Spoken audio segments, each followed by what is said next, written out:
Alright, so after an absolutely stacked season of some of the best isekai and fantasy anime out there, things have, well, slowed down. Like, a lot. For the first time in forever, we've only got one new isekai this season, which honestly has me scratching my head about what to even cover. But hey, at least the Overlord movie just dropped on Blu-ray, so expect some deep dives on that, plus some catch-up on Re:Zero and Danmachi.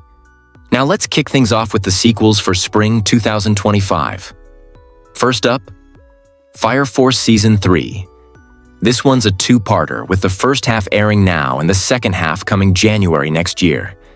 And apparently, this is it. The beginning of the end for Fire Force. If you're a fan, buckle up because things are about to wrap up. Now there's still around 130 manga chapters left to adapt, which sounds like a lot.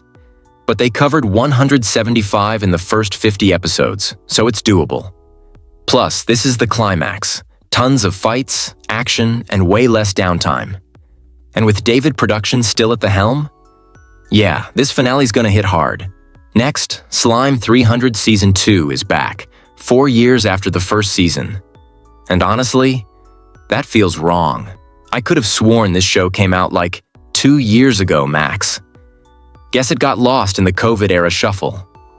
Anyway, it's the same cozy, lighthearted fantasy about our favorite witch protagonist, with more of that chaotic found family energy and an ever-growing cast. If you loved the first season, you'll feel right at home. Then there's Loser Ranger, which is technically a second season. But really, it's just the second half of what was always planned as a two-core show. I have watched this one but I've heard nothing but praise for its twist on the Power Rangers formula. Basically, the heroes are actually the villains, and the underdogs have to expose their lies. It's got serious The Boys vibes, so if you're into dark, subversive takes on superheroes, this might be your jam. And finally, Bye Bye Earth Season 2. It's not as big as the others, but it's got a deeper, more cryptic story. Season 1 left a lot of questions unanswered, so this season should hopefully clear things up. Whether that makes it good? Well, that's up to you. But if you're into shows that make you think, give it a shot. Now for the new anime this season, starting with the one everyone's talking about, and also kinda dreading. The Beginning After the End. Look, this is one of the big 3 webcomics, but the trailers? Not inspiring much hype. I want to believe it'll be the next Solo Leveling, but let's be real. That'd be unfair to Solo Leveling, especially after that god-tier adaptation. Still, the story might carry it. If you strip away the generic visuals, it's got potential. The strongest king in history reincarnates as a powerless kid, trying to live a fuller life this time around. Sound like Mushoku Tensei? Yeah, kinda, but it diverges fast.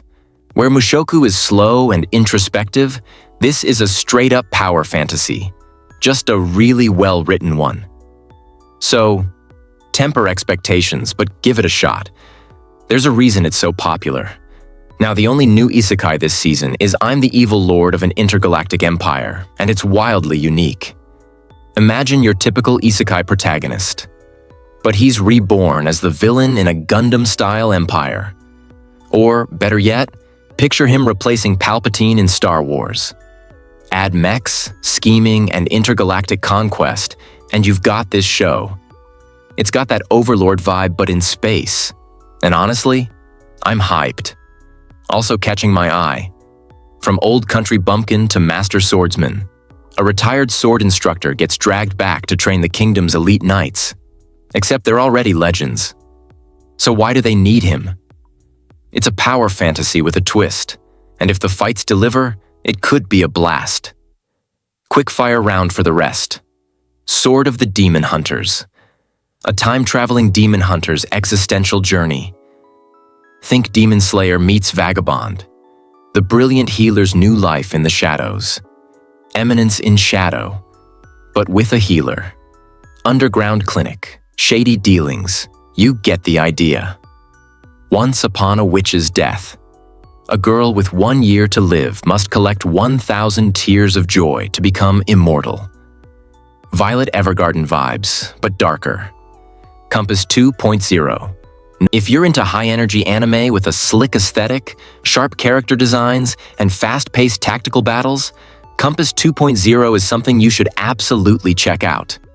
It's set in a futuristic, stylized world where elite players battle in virtual arenas using digital avatars, each with unique abilities, backstories, and visual flair. Think of it as a mashup between Overwatch, Persona, and Axel World. The plot dives into a competitive virtual world known as the Combat Providence Analysis System, Compass, where players fight for fame, freedom, or personal reasons. But Compass 2.0 goes beyond just action. There's a deep exploration of identity, memory, and the blurred line between digital personas and real selves.